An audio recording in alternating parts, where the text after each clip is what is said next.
It is Wednesday, August 31st, 2022 at 6:22 Eastern Time, USA. I'm Mitch Miller, and this is my video journal.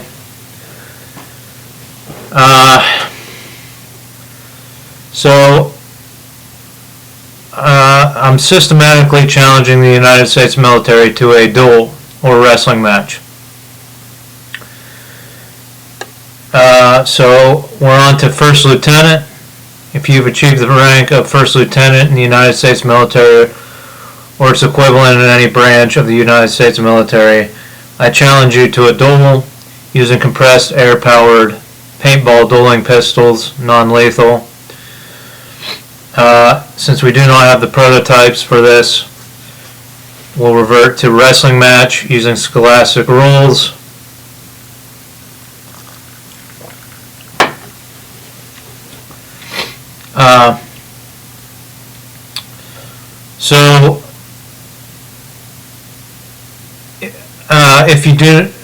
If you win the duel,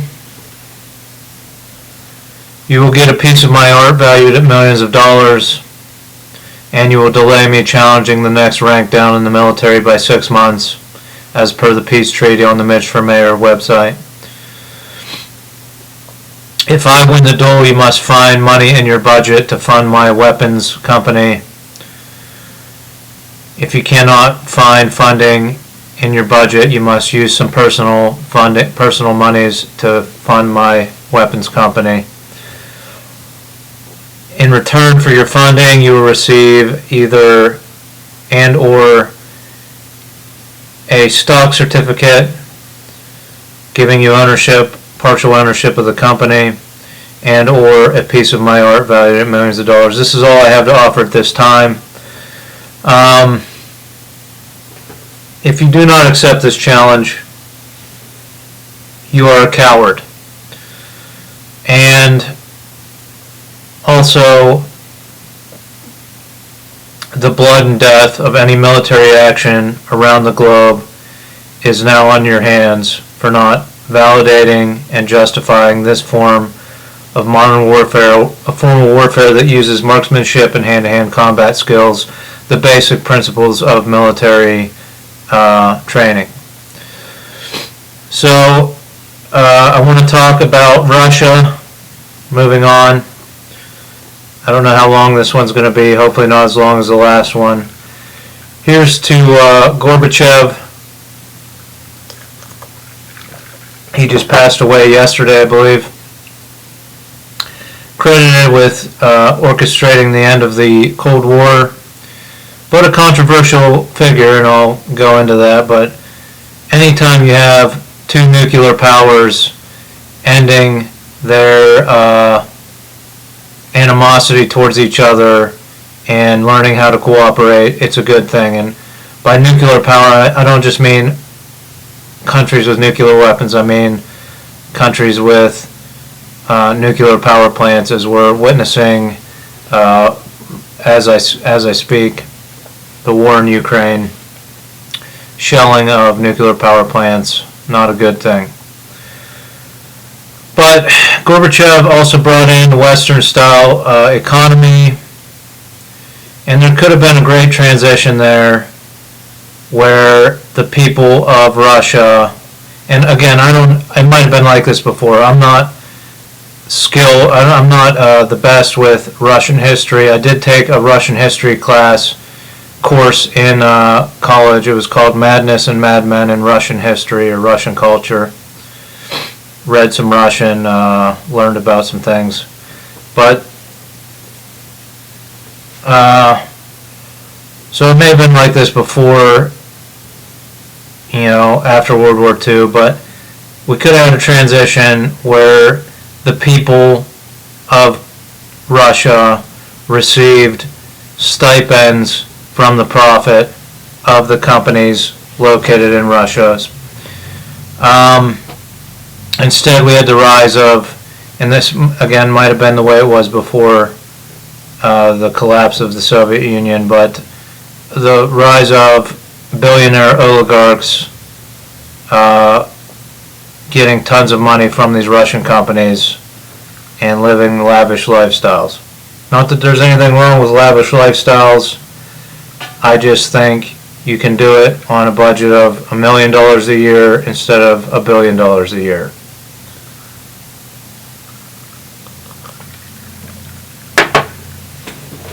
So that's what I want to talk about with the Periscope platform. It's a template, and it can either be a neutral template facilitated by me, who else are you going to trust, or it can be facilitated by each individual nation with hopefully inspectors that can make sure that things are functioning correctly and not in a corrupt manner. So I said before, I plan to write to Ukraine, Bulgaria, and hypothetically travel there after I've challenged the entire United States military. So we're about 4 or 5 months out before I make first contact with these governments. Hopefully the war is over by then, but if not, I think it's important that I go there, photograph, act as a journalist, and try to launch this Periscope platform. Now, the Periscope platform itself is supposed to bring anti-corruption measures to democracies and bring direct democracy to democratic nations. In the government of the people, for the people, so on and so forth. Everybody votes on all major laws, budgets, decisions that affect their lives.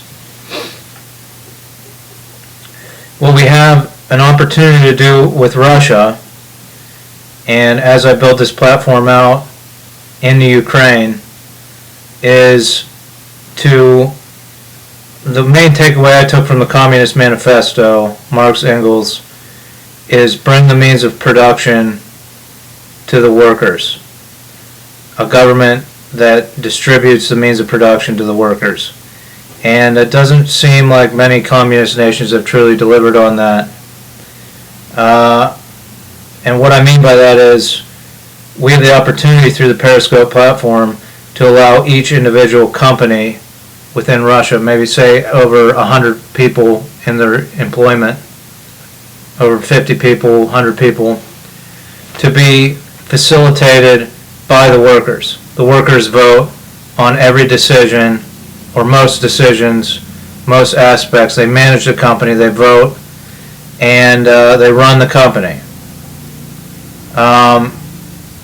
So the way I would structure this in the wake of the Ukrainian war is to factor in restitution payments to rebuild Ukraine. And what you do is you say no more, no more oligarchs, basically. These billions that were going to them are going to be delivered to the people within the company as a stipend. So they make their base salary, their base wage. They also get a dividend distributed to them from the profit of the company. But for the first 5 years after the Ukrainian war, that dividend goes directly to Ukraine to rebuild, and because the Periscope platform is based in actual physical addresses that we can prove have been bombed out, I took the photographs. Now we've contacted the people who in Ukraine are pushing for a non-corrupt government, a direct democracy government in Ukraine. They can vote on how their building is built. They can vote on the design wells. They can see how much money has been devoted to that, either through the sales of my photographs or through this system of restitution payments from Russia. So there's clarity. It's not just a bunch of corrupt contractors riding a war bubble rebuilding. We're actually going to see the nuts and bolts, and it's going to be voted on, and people are going to see it, and there's going to be oversight by the people on the platform. So the first 5 years, it's the dividend that would go to the workers of Russia. goes to Ukraine to rebuild, and it's tapered down. So year 5, it's a maximum that the profitability. And what I'm saying is, we do this with the sanctions. The West, the EU, United States, they factor this in. We'll reduce our sanctions on Russia if you do away with the oligarchs. Now, are they really going to do this? Because they love their billionaire class here in the United States and in the EU. Well, not necessarily the EU, but the United States. This is why it probably won't come to fruition. But that money that was going to oligarchs goes to dividends to the workers within the company. They vote, they manage the company. They're still main benefactors, but they make $1 million a year instead of $500 million.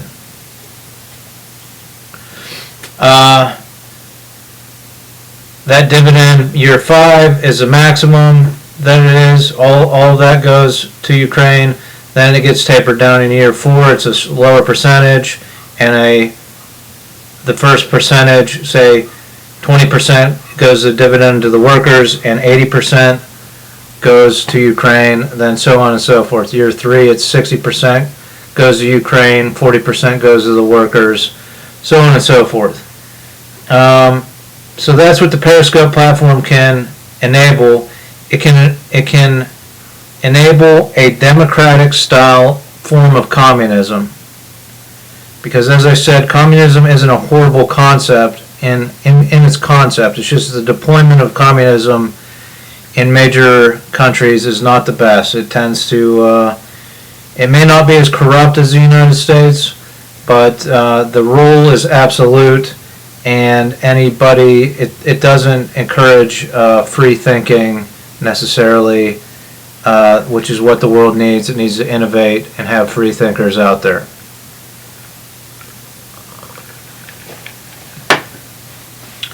So that's what I'm saying. We work from Ukraine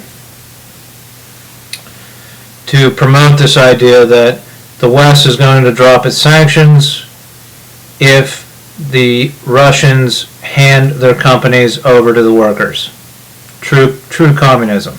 It's just a democratic form of communism, which is better than absolute rule by fake elections, right?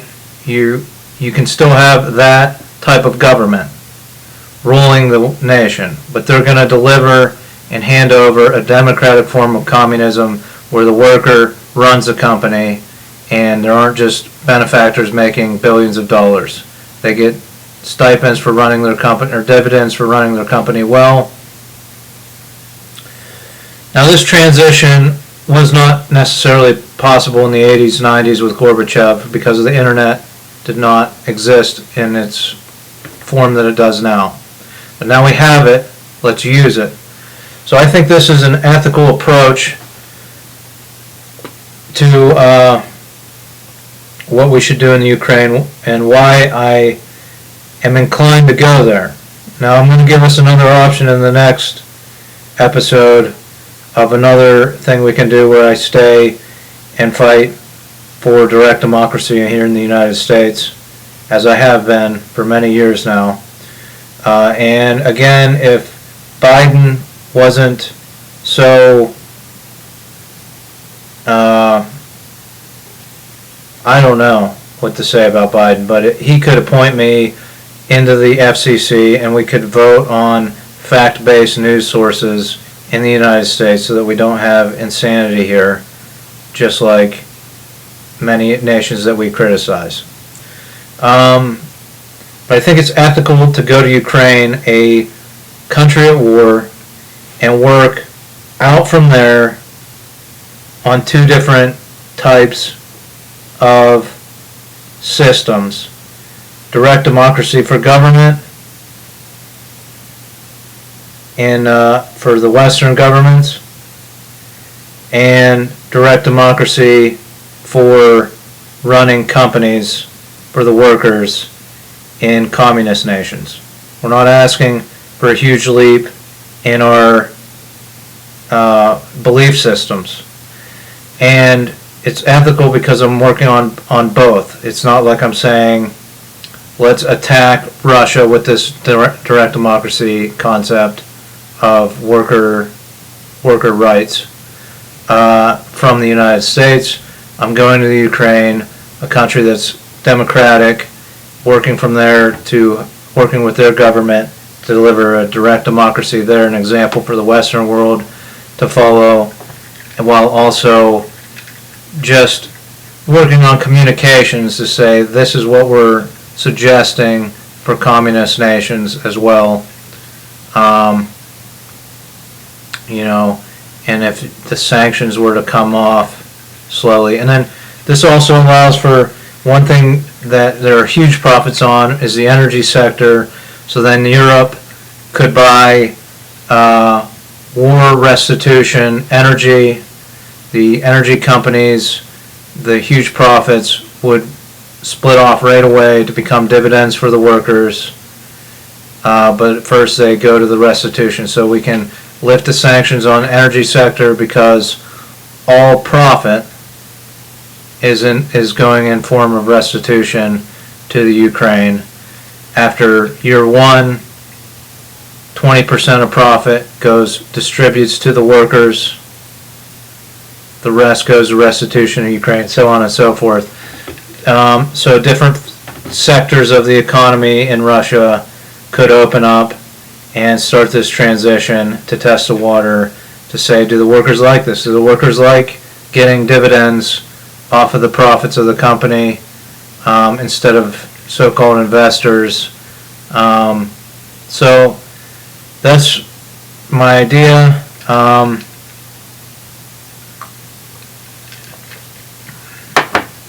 On how we can work on ending this war in Ukraine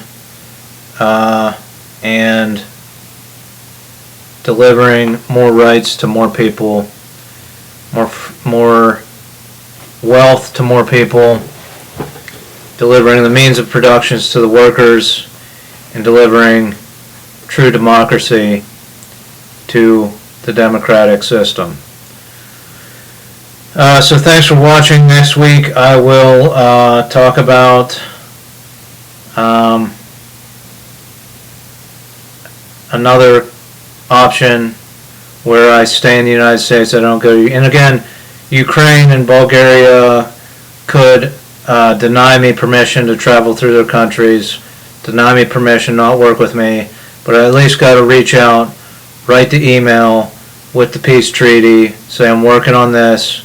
And again, we're going to deploy this peace treaty system, this new form of modern warfare in Ukraine, and then we can work on direct democracy and how it can be folded in to the existing systems in the West and the East. So